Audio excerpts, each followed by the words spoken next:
Students, we teach economics lesson second, sector of the Indian economy. The main power of any country performs various types of activities for its livelihood. Some do farming, some work in the factories or do trade or business. Therefore, it is necessary to understand the economy properly and should study those sectors of economy in which people are working. बच्चों, आज मैं आपको chapter number 2 economics में सेवा क्षेत्र India पढ़ाऊंगी। किसी भी देश की जनशक्ति अपनी जीवन यापन हेतु विभिन्न प्रकार की गतिविधियों में लगी रहती है। कोई खेती करता है तो कोई कारखाने में लगा रहता है या कोई व्यापार करता है। इन गतिविधियों से ही उसे आय प्राप्त होती है। अतः अर्थव्यवस्था को ठीक से समझने के लिए ये आवश्यक है कि उन क्षेत्रों का अध्ययन किया जाए जिनमें देश की जनशक्ति कार्यरत है। Generally, those activities are called the activities of primary sector, where natural resources are used directly, such as farming, digging of coal from mines, or to get wood from forest. In backward and developing countries, maximum population is involved in this sector only. But as the development start in the economy, the population shifts from primary sector and gets involved in secondary sector. In the secondary sector, the natural product are changed into several useful forms through manufacturing. For simple example, making sugar from sugarcane or making cement from limestone, and then constructions of house, all the industries of these types are kept in secondary sector. बच्चों, सामान्यतः ये प्राकृतिक संसाधनों का प्रत्यक्ष उपयोग किया जाता है, जैसे खेती करना, खदान से कोयला निकालना या वनों से लकड़ी प्राप्त करना। इन्हें हम प्राथमिक क्षेत्र की गतिविधि भी कह सकते हैं। पिछड़े एवं विकासशील क्षेत्र की गतिविधियाँ कहा जाता है। पिछड़े एवं विकासशील देशों में अधिकांश जनशक्ति ऐसी क्षेत्र में लगी रहती है, किंतु जैसे जैसे आर्थिक विकास होता है वैसे वैसे जनशक्ति प्राथमिक क्षेत्र से हस्तांतरित होकर द्वितीय क्षेत्र में लग जाती है। द्वितीय क्षेत्र में प्राकृतिक उत्पादनों के विनिर्माण के कारण अनेक उपयोगी रूपों में परिवर्तित किया जाता है। उदाहरण के लिए गन्ने से शक्कर बनाना या चूना मिट्टी से सीमेंट और फिर मकान बनाना, इस प्रकार के सभी उद्योगों को द्वितीय क्षेत्र में रखा जाता है। A part of primary and secondary sector there is in a third category also, which is known as the territory sector. The activities of the sector help in the development of primary and secondary sector. Transport, bank, education and health facilities are including in this sector. बच्चों, प्राथमिक एवं द्वितीय क्षेत्रों के अतिरिक्त आर्थिक गतिविधियों को तीसरी श्रेणी भी होती है, तृतीयक कहा जाता है। इस क्षेत्र की गतिविधियाँ प्राथमिक एवं द्वितीय क्षेत्र के विकास में सहायता करती है, जैसे आयात, बैंक, शिक्षा, स्वास्थ्य सुविधाएं आदि इसी क्षेत्र में आती है। ये आधारभूत क्षेत्र होता है जिसके बिना देश की अर्थव्यवस्था तीव्र गति से विकास नहीं कर सकती। रेल, सड़क और वायु परिवहन भी इसी क्षेत्र में आते हैं। The sector of economy. To understand any economy properly, it is divided into 3 sectors, namely primary sector, secondary sector and tertiary sector. The detailed descriptions of these sections are below. बच्चों, अर्थव्यवस्था के क्षेत्र में किसी भी अर्थव्यवस्था को ठीक से समझने के लिए उसे 3 क्षेत्रों में बांटा जाता है, यथा प्राथमिक क्षेत्र, द्वितीय क्षेत्र और तृतीय क्षेत्र। इन क्षेत्रों को विस्तृत विवरण निम्न प्रकार से है। First, Primary sector. The activities based directly on natural resources are called primary sector. Agriculture can be taken as example. We have to depend mainly on natural resources like soil, rain, sunlight, air, etc. to grow crops. प्राथमिक क्षेत्र प्राकृतिक संसाधनों पर प्रत्यक्ष रूप से आधारित गतिविधियों को प्राथमिक क्षेत्र कहा जाता है। उदाहरण के लिए कृषि को लिया जा सकता है। फसलों को उपजाने के लिए मुख्यतः प्राकृतिक कारकों जैसे मिट्टी, वर्षा, सूर्य का प्रकाश, वायु आदि पर निर्भर रहता है। अतः कृषि उपज में प्राकृतिक उत्पादक है। इसी प्रकार वन, पशुपालन, खनिज आदि को भी प्राथमिक क्षेत्र के अंतर्गत लिया गया है। संक्षिप्त में कहा जा सकता है कि जब हम प्राकृतिक संसाधनों का उपयोग करके किसी वस्तु का उत्पादन करते हैं तो उसे प्राथमिक गतिविधियां भी कहा जा सकता है।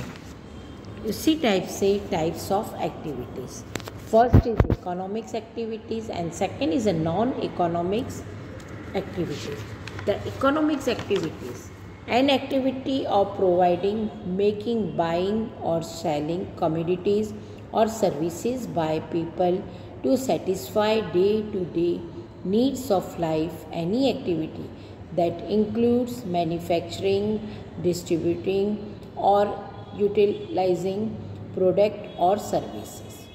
Or non-economics activities are an activity performed with the purpose of rendering service to other without any considerations of financial gain. Those activities which are intended for personal content or to meet human sentiments are non-economics activities. बच्चों, हम गतिविधियों के प्रकार को देखें तो आर्थिक गतिविधियां और गैर आर्थिक गतिविधियां होती हैं। आर्थिक गतिविधियां वो होती है जिससे हमें कुछ प्रदान करने, बनाने, खरीदने की एक गतिविधि या द्वारा वस्तु और सेवाओं की बिक्री लोगों के द्वारा दिन प्रतिदिन ज़रूरतों को पूरा करने के लिए होती है। जिंदगी में कोई भी गतिविधियां जिसमें शामिल है निर्माण, वितरण या उपयोग उत्पादों या सेवाएं कहलाती हैं। उसी प्रकार गैर आर्थिक गतिविधियां वह होती है जिसके उद्देश्य के साथ ही की गई एक गतिविधि दूसरों की सेवा को प्रदान करने के बिना वित्तीय लाभ के लिए कोई विचार, ये वे गतिविधियां जो के लिए शुरू की गई है। व्यक्तिगत सामग्री या मानव से मिलने के लिए भावनाएं गैर आर्थिक गतिविधियां हैं। अब हम Indian economics, they are 3 sector in the Indian economics. They are primary economies, second is secondary economy and tertiary economy. In item of operations, the Indian economics is divided into organized and unorganized.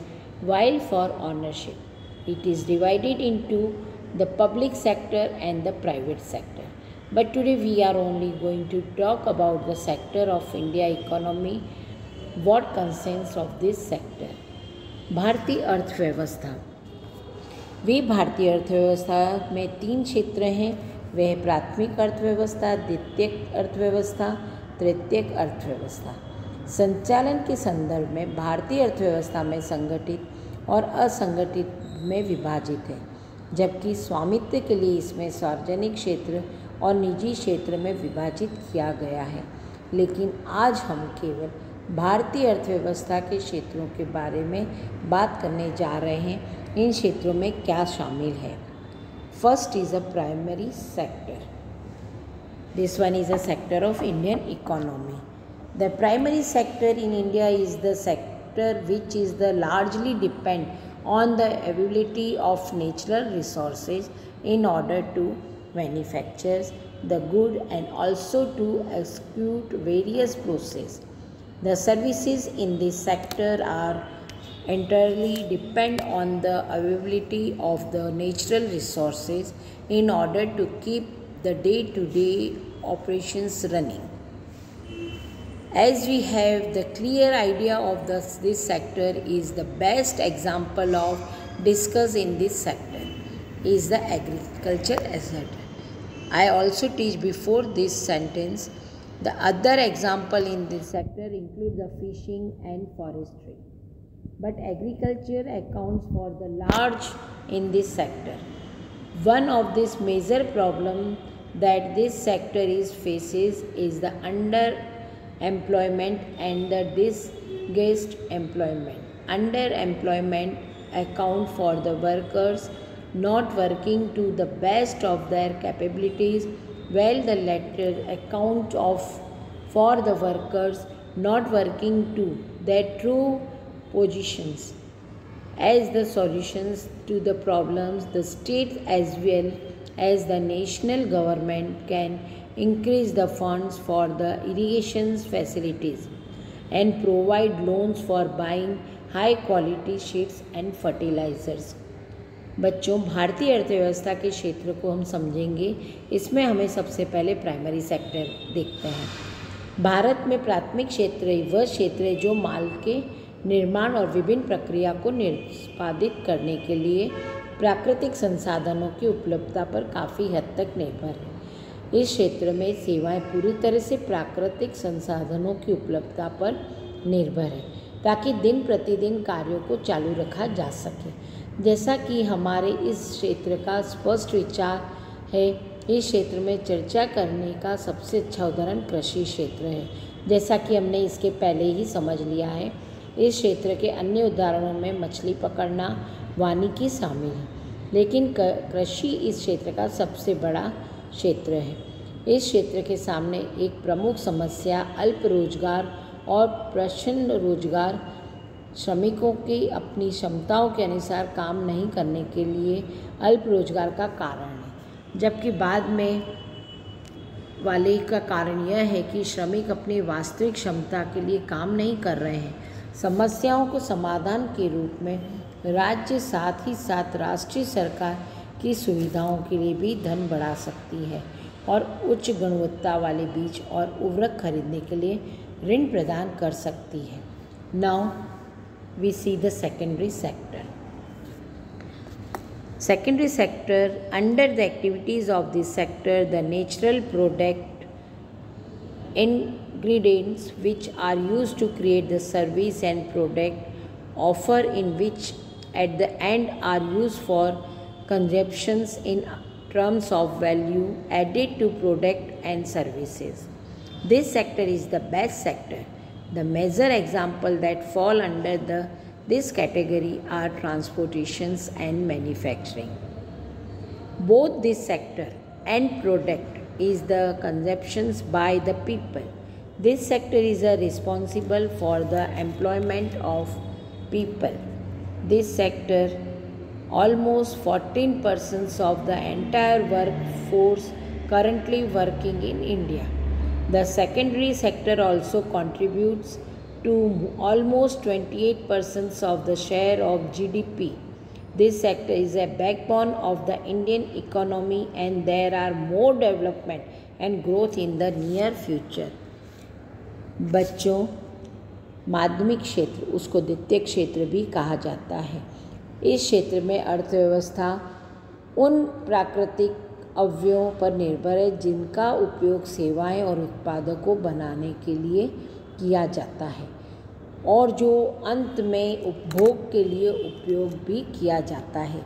उत्पादकों और सेवाओं में मूल्यवर्धन के मामले में ये क्षेत्र सबसे अच्छा क्षेत्र माना जाता है। इस क्षेत्र के अंतर्गत आने वाले प्रमुख उदाहरण परिवहन और विनिर्माण हैं। इन दोनों क्षेत्रों के अंतिम उत्पादन लोगों द्वारा उपभोग है। यह क्षेत्र वर्तमान में भारत में कार्यरत संपूर्ण कार्यबल के लगभग 14% रोजगार के लिए जिम्मेदार है। द्वितीय क्षेत्र का भी सकल घरेलू उत्पादन में लगभग 28% का योगदान है। यह क्षेत्र भारतीय अर्थव्यवस्था की रीढ़ है और निकट भविष्य में और अधिक विकास होगा। अब इसका तीसरा है टेरिटरी सेक्टर, थर्ड सेक्टर भी कहा जाता है। The activities of these sectors are different from the primary and secondary sector. The sector contribute the largest in the terms of share in GDP in India. The sector is also the service sector, and it's important when you consider the development of the other two sectors. Like the previous sector, and this sector is also adds the value to the product. This sector is responsible for employing 23% of the workforce out of the total workforce currently working in India. The example of this sector is also service sector, which IT, service, consulting, etc. This sector contributes to almost 59% of the total share of GDP. The main problems of this sector is that the job which involve lower salaries do not attract much employment, and this remains the future dilemma. Is India is looking for the double digit growth in the near. The full form of DTP is service sector. now तृतीय श्रेणी का उद्योग, यह क्षेत्र भारत में सकल घरेलू उत्पादन में हिस्सेदार के मामले में सबसे बड़ा योगदान देता है। यह क्षेत्र सेवा क्षेत्र है, और जब आप अन्य दो क्षेत्रों के विकास पर विचार करते हैं तो यह महत्वपूर्ण है। पिछले क्षेत्र की तरह यह क्षेत्र भी उत्पादों के मूल्य को जोड़ता है। यह वर्तमान में भारत में कार्यरत कुल कार्यबल में से 23% कार्यबल को रोजगार देने के लिए जिम्मेदार होता है। इस क्षेत्र का उदाहरण सभी सेवा क्षेत्र जो IT सेवाएं, परामर्श आदि हैं। इस क्षेत्र में सकल घरेलू उत्पादन के कुल हिस्से का लगभग 59% योगदान देता है। इस क्षेत्र की मुख्य समस्या है कि जिन नौकरियों में कम वेतन होता है उनमें ज़्यादा रोजगार आकर्षित नहीं होता और वह भविष्य की दुविधा में बनी हुई होती है, क्योंकि भारत के निकट भविष्य में 2 अंकों की वृद्धि की तलाश में है। इस प्रकार परिवहन, भंडारण, संचार, बैंक, व्यापार आदि भी संबंधित गतिविधियां तृतीय क्षेत्र में आती हैं। इन गतिविधियों के विस्तार से भी अधिक विकास को गति मिलती है। चूँकि तृतीय क्षेत्र की गतिविधियों के वस्तुओं के स्थान पर सेवाओं का सर्जन होता है, अतः उसे सेवा क्षेत्र भी कहा जाता है। अर्थव्यवस्था में कुछ ऐसी सेवाएं भी होती हैं जो वस्तुओं के उत्पादन में प्रत्यक्ष योगदान न देकर अप्रत्यक्ष रूप से सहायता करती है। उदाहरण के लिए शिक्षक हैं, डॉक्टर, वकील, लेखाकर्मी, प्रशासनिक अधिकारी आदि की सेवाओं को लिया जा सकता है। धोबी, नाई, मोची की सेवाएं भी महत्वपूर्ण होती है। वर्तमान समय में सूचना प्रौद्योगिकी पर आधारित सेवाएं जैसे internet cafe, ATM booth, call centre, software निर्माण आदि का भी उत्पादन की गतिविधियों को महत्वपूर्ण स्थान मिलता है। Thus, the activities relating to transport, storage, communications, bank and the trade, etc. are included in the tertiary sectors. The economic growth has accelerated the expansions of these activities. As the activities of third sector create service in place of goods and commodities, it is also called the service sector. In the economy, there are such services also which, instead of contributing directly, help in the productions of commodities indirectly. The service of teacher, doctor, advocate, accounts and administrative officers can be taken as example.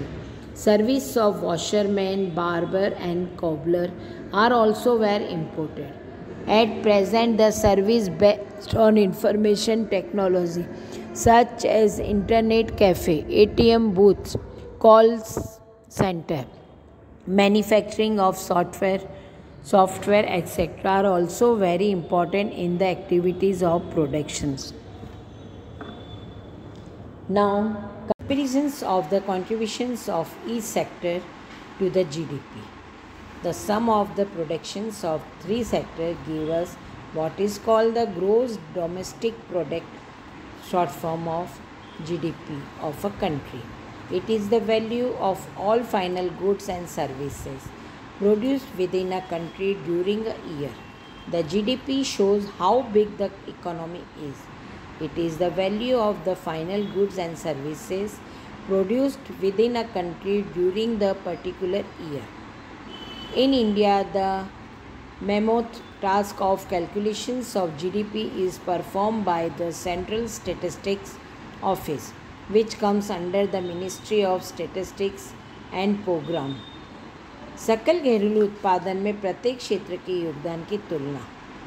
3 क्षेत्रों के उत्पादन का योग हमें यह देता है कि जो किसी देश का सकल घरेलू उत्पादन GDP कहलाता है, यह एक वर्ष के दौरान किसी भी देश के भीतर उत्पादित सभी अंतिम वस्तुओं और सेवाओं का मूल्य है। GDP बताती है कि अर्थव्यवस्था में कितनी बड़ी है यह एक विशेष वर्ष के दौरान किसी देश के भीतर उत्पादित सभी अंतिम वस्तुओं और सेवाओं का मूल्य है। भारत में सकल घरेलू उत्पादन की गणना का विशाल कार्य केंद्रीय सांख्यिकी कार्यालय द्वारा किया जाता है, जो सांख्यिकी और कार्यक्रम कार्यान्वयन मंत्रालय के अंतर्गत आता है।